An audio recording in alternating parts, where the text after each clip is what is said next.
اللهم صل على محمد وعلى آل محمد۔ تبھی قرآن کریم کی ایک آیت جس میں اس مضمون کو بیان فرمایا گیا ہے، حضرت اقدس محمد مصطفیٰ صلی اللہ علیہ وآلہ وسلم نے نکاح کے موقع پر تلاوت کے لیے چنی، اور وہ 3 آیات جو نکاح کے موقع پر تلاوت فرمایا کرتے تھے ان میں ایک یہ آیت بھی داخل ہے، یا ایھا الذین آمنوا اتقوا اللہ وقولوا قولا سدیدا یصلح لکم اعمالکم ویغفر لکم ذنوبکم ومن یطع اللہ ورسولہ فقد فاز فوزا عظیما۔ یا ایھا الناس اتقوا ربکم یا ایھا الذین آمنوا اتقوا اللہ، اے وہ لوگو جو ایمان لائے ہو اللہ کا تقوی اختیار کرو، وقولوا قولا سدیدا، اور سیدھی بات کہو۔ یہاں سچی بات کا لفظ کا محاورہ استعمال نہیں ہوا، بلکہ سیدھی بات کا محاورہ استعمال ہوا ہے، اور اس پر جہاں تک میں نے غور کیا ہے، سوائے اس کے کچھ سمجھ نہیں آتی کہ جو نیت میں ہے وہ بات بتایا کرو، اس پر پردے ڈھانپ کر بات نہ کیا کرو۔ 2 قسم کے قول ہوتے ہیں، ایک ہے قول پیچ والا، اس میں بعض دفعہ جھوٹ نہ بھی بولا جائے تو پیچ ڈال کر بات کی جاتی ہے، اگلے کو کچھ سمجھ نہیں آتی۔ تو یہ نہیں فرمایا کہ سچ بولو، کیونکہ سچ بھی بعض دفعہ ایسا بولا جاتا ہے جس کے نتیجے میں مخاطب صحیح بات کو سمجھ نہیں سکتا، اور جنگ کے موقع پر اسی قسم کا سچ ہے جسے آن حضرت صلی اللہ علیہ وآلہ وسلم نے خدا قرار دیا، یعنی اگر وہ جھوٹ ہوتا تو ہرگز انبیاء اس طرز عمل سے کام نہ لیتے۔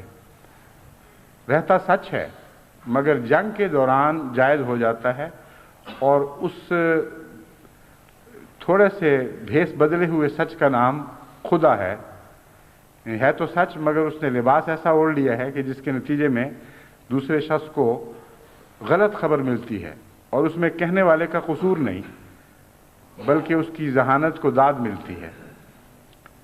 ایک موقع پر حضرت اقدس محمد مصطفیٰ صلی اللہ علیہ وآلہ وسلم جب غزوے پر تشریف لے جا رہے تھے، غزوے کی حالت میں تھے، یعنی ایک غزوے کے لیے دشمن سے مٹ بھیڑ کے لیے تشریف لے جا رہے تھے، تو رستے میں ایک ایسا شخص آپ کو ملا جو ایک ایسے قبیلے سے تعلق رکھتا تھا جس کے متعلق خطرہ تھا کہ اگر وہ آپ کی منزل کا رخ بھانپ گیا تو دشمن کو مطلع کر دے گا، اور اس کے نتیجے میں جو سرپرائز کا ایلیمنٹ ہوتا ہے جنگ میں، یعنی تعجب کے نتیجے میں دشمن کو زیر کرنا، وہ ہاتھ سے جاتا رہے گا۔ تو اس پر حضرت اقدس محمد رسول اللہ صلی اللہ علیہ وآلہ وسلم نے، جو سب سچوں سے بڑھ کر سچ بولنے والے اور سب سچوں کے سردار تھے، آپ نے اس شخص کو مخاطب کر کے ایک جگہ کا رستہ پوچھا۔ اس جگہ جانا نہیں تھا، نہ یہ فرمایا کہ ہم وہاں جانا چاہتے ہیں، بلکہ انسان کسی جگہ کا رستہ پوچھ لے، اس میں کوئی جھوٹ نہیں۔ اس جگہ کا رستہ پوچھا اور آگے گزر گئے۔ جب بعد میں صحابہ نے پتہ کیا کہ یہ کیا بات تھی تو آپ نے فرمایا کہ میں نے تو ایک جگہ کا رستہ پوچھا ہے، اب اس کا اندازہ ہے، وہ چاہے تو یہ اندازہ لگا لے کہ ہم ادھر جانا چاہتے ہیں، اور پھر فتنہ پیدا کرنے کی خاطر دشمن کو بے شک اس کی اطلاع کر دے، ہمیں اس سے کوئی غرض نہیں۔ تو ذہانت بعض دفعہ سچائی پر ایک لباس اڑھا دیتی ہے، اور جنگ کے دوران یہ نہ صرف جائز بلکہ ضروری ہو جاتا ہے، اور اسے خدا کہا جاتا ہے۔ مگر عام بیاہ شادی کے تعلقات میں خدا تعالیٰ اس کو بھی پسند نہیں فرماتا، بلکہ سختی سے اسے منع فرماتا ہے، اور یہ وہ آیت ہے جس نے اس مضمون کو آپ کے سامنے کھول کر رکھا کہ یا ایھا الناس یا ایھا الذین آمنوا اتقوا اللہ وقولوا قولا سدیدا، اے مومنو، تم بیاہ شادی کے لیے ایک دوسرے کی طرف روانہ ہو رہے ہو، رشتے ڈھونڈ رہے ہو، رشتے طے کر رہے ہو، ایک بات یاد رکھنا کہ سیدھی بات، سچی بات نہیں، سیدھی بات کرنا۔ سیدھی بات وہ جو دل سے اٹھی ہے، دل تک پہنچے، اس میں کوئی خم نہ ہو، کوئی بل فریب نہ ہو، بین ہی جو دل کی بات ہے وہ ویسی بیان کر دو. جس قسم کی لڑکی ہے تمہاری اسی قسم کی لڑکی بیان کرو تاکہ دشمن دیکھنے والے کو کسی قسم کا دھوکہ نہ لگے کہ اس لڑکی میں ایک یہ بھی نقص رہ گیا تھا جو ہمارے سامنے پیش نہیں کیا گیا. یہی حال لڑکوں کا ہوتا ہے.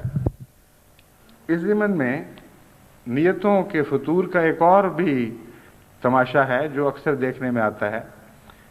دونوں طرف کے لوگ اس نیت سے جاتے ہیں کہ دوسرے کی کرید کریں اور دونوں طرف کے لوگ اس نیت سے جاتے ہیں کہ اپنی کرید نہ ہونے دیں. اب یہ قول سدید تو درکنار ٹیڑھے پن کی بدترین صورت ہے. لڑکے والے کے رشتہ دار مائیں بہنیں وغیرہ اس نیت سے سفر کرتی ہیں کہ کس لڑکی کے اندر کوئی پرانی مرض بھی ہو کبھی پیدا ہوئی ہو, کبھی بچپن میں آنکھوں کا ٹیر ہوا ہو یا کوئی ایسی بات ہو تو وہ بھی ہمارے علم میں آ جائے اور اس کو ہم سنبھال کر رکھیں, جب چاہیں ان کو تانا دے سکیں. اور اپنی طرف کا جہاں تک تعلق ہے اس میں ہر بات پر پردہ ڈالا ہوا ہوتا ہے اور اس طرح ایک دوسرے کے ساتھ معاملات طے کیے جاتے ہیں. نہ ادھر قول سدید نہ ادھر قول سدید. اس کے نتیجے میں کیا ہوگا؟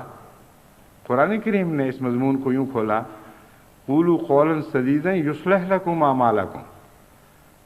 تم سیدھی بات کرو گے تو اصلاح کی اعمال کی اصلاح ہوگی, ورنہ اعمال کی اصلاح نہیں ہو سکتی, ورنہ فساد بڑھتا چلا جائے گا. پس اگر کچھ کمزوریاں بھی ہوں دونوں طرف, اگر بات سیدھی کہی جائے اور صاف اور کھلی بات کہی جائے تو ان کمزوریوں کے دور ہونے کے امکانات پیدا ہو جاتے ہیں اور اصلاح کے امکانات پیدا ہو جاتے ہیں. اگر کمزوریوں پر پردہ ڈال دیا جائے اور قول سدید سے کام نہ لیا جائے تو اصلاح کا کوئی سوال پیدا نہیں ہوتا. اس کی وجہ یہ ہے کہ اصلاح تو شروع ہوتی ہے اعتراف کے ساتھ. ایک انسان اپنے کسی نقص کا اعتراف کرتا ہے, دیکھتا ہے کہ اس میں وہ کمزوری ہے, اس کے نتیجے میں اس کے نفس کے اندر ایک شرمندگی کا احساس پیدا ہوتا ہے. اگر وہ اس کمزوری کو دوسروں کے سامنے بھی رکھ دیتا ہے تو نہ صرف مزید شرمندگی کا احساس بلکہ یہ ایک ارادہ دل میں پیدا ہو جاتا ہے کہ میں اس کو دور کرنے کی کوشش کروں. اب تو غیر بھی اس کے واقف ہو گئے ہیں. بس کچھ لوگ اپنے نقائص کچھ عرصے تک چھپائے پھرتے ہیں, کچھ عرصے کے بعد وہ دکھائی دینے لگتے ہیں تو زیادہ سنجیدگی سے ان کو توجہ پیدا ہو جاتی ہے. میرے پاس کئی قسم کے جلدی مریض آتے ہیں. ایک دفعہ ایک برس کا مریض تھا, اس نے مجھے کہا کہ جی ہے تو صحیح برس لیکن کوئی ایسی بات نہیں, کپڑوں کے اندر ہی ہے نا, چہرے پر نہیں آئی. اور اس کے برعکس ایک مریض کے چہرے پر بالکل چھوٹا سا داغ واقع ہوا اور کوئی برس کا داغ نشان نہیں تھا. اس بیچاری کی زندگی اجیرن ہو رہی تھی اس فکر میں کہ یہ داغ میرے چہرے پر پڑ گیا.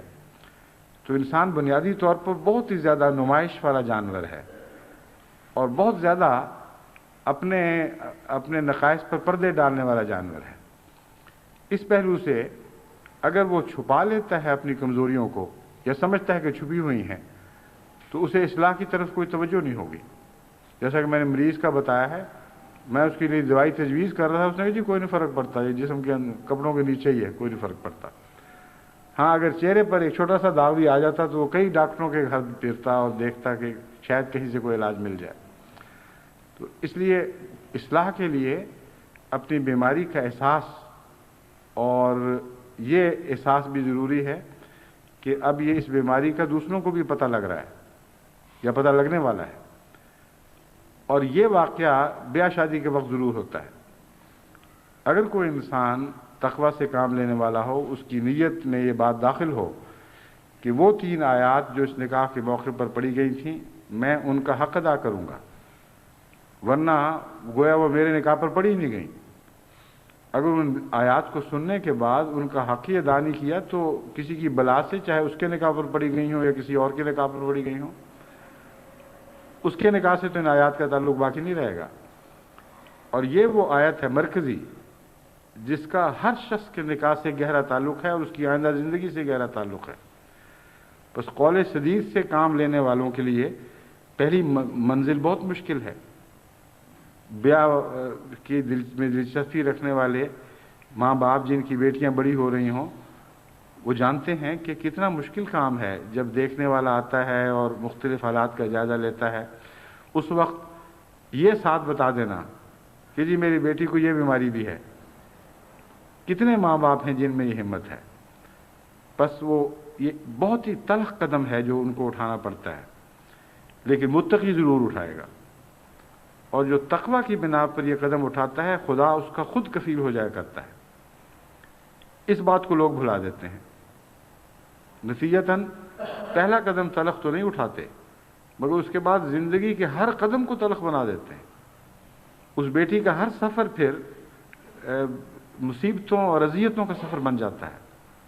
بار بار اس کو ہر طرف سے تانے ملتے ہیں کہ تم وہی ہو جس کے یہ پڑتی ہیں، یہ دورے پڑتے ہیں، تمہیں اس قسم کی بیماریاں ہیں، تم تو دھوکے کے ساتھ ہمارے گھر پہ پھینک دی گئی ہو، ہم تو تمہارے منہ کی طرف بھی نہ کبھی دیکھتے اگر ہمیں یہ پتا ہوتا کہ تم اس بیماری میں مبتلا ہو۔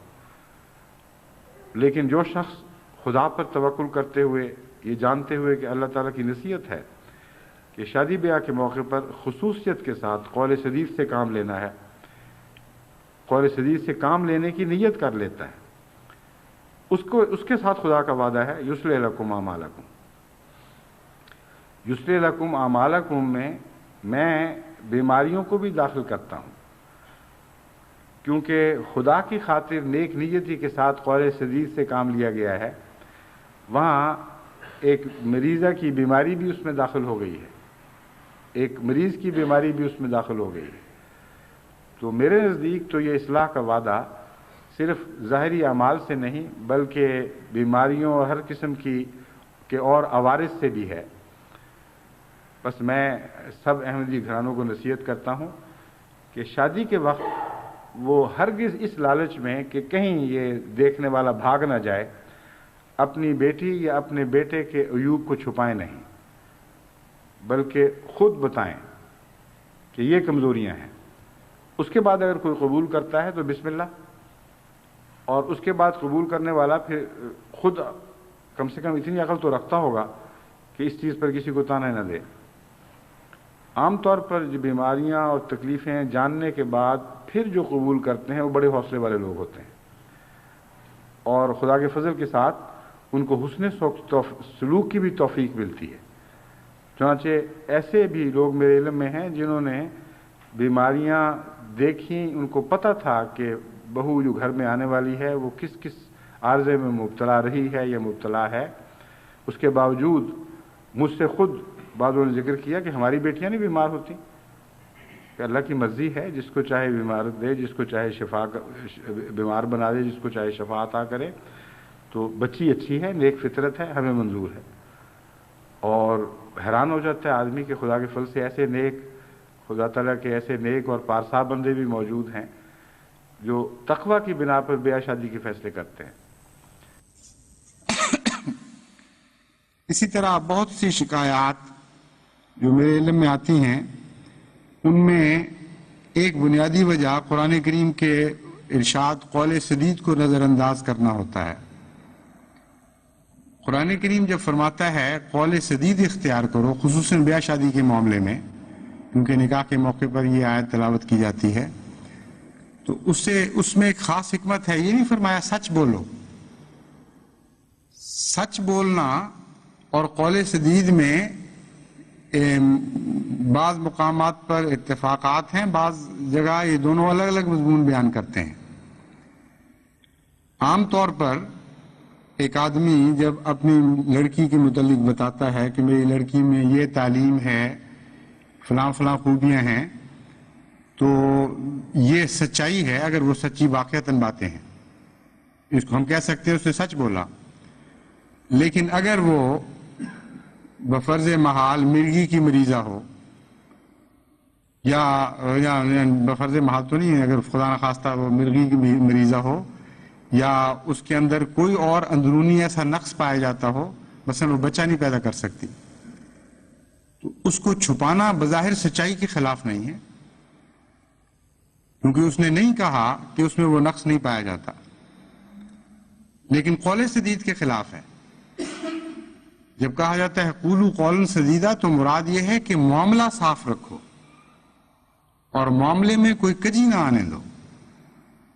جو باتیں کرو ان میں صاف گوئی پائی جاتی ہو، یعنی اگر نقص ہیں تو وہ بھی بیان کرو اور بتا دو کہ یہ کمزوریاں ہمارے اندر پائی جاتی ہیں. قول سدید کے نہ ہونے کے نتیجے میں بھی ہمارے معاشرے کی بہت ساری خرابیاں ہمارے معاشرے میں بہت ساری خرابیاں پائی جاتی ہیں اور بہت سے گھر اسی وجہ سے ٹوٹتے ہیں.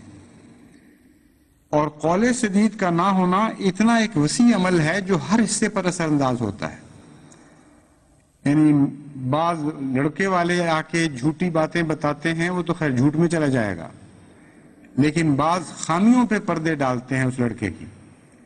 بعض بد عادتیں اس لڑکے کو ہوتی ہیں جس کے متعلق وہ لڑکی والوں کو نہیں مطلع کرتے. اگر یہ بتایا ہے کہ فلاں جگہ وہ ملازم ہے تو مثلا یہ نہیں بتایا کہ اتنا مقروض بھی ہے. اگر یہ بتایا کہ ہماری اتنی جائیداد ہے تو یہ نہیں بتایا کہ اتنی جائیداد رہن بھی ہوئی ہے اور اتنی جائیداد جھگڑے والی ہے اور اتنے جائیداد کے وارث بھی ہیں. تو بعض باتوں کا مخفی رکھنا یہ قول سدید کے خلاف ہے. ایک بچی کے متعلق مثلا مجھے پتہ ہے اس کی بڑی دردناک حالت ہے. اس کے میاں کو مرگی کا شدید دورہ پڑتا ہے، اتنا کہ اگر اس کی لڑکی کے والدین کو پتہ ہوتا تو آنکھیں کھول کے وہ شادی نہ کرتے. لیکن اس بات کو مخفی رکھا گیا، وہ شادی چل رہی ہے لیکن بڑی تکلیف کی حالت میں ہے.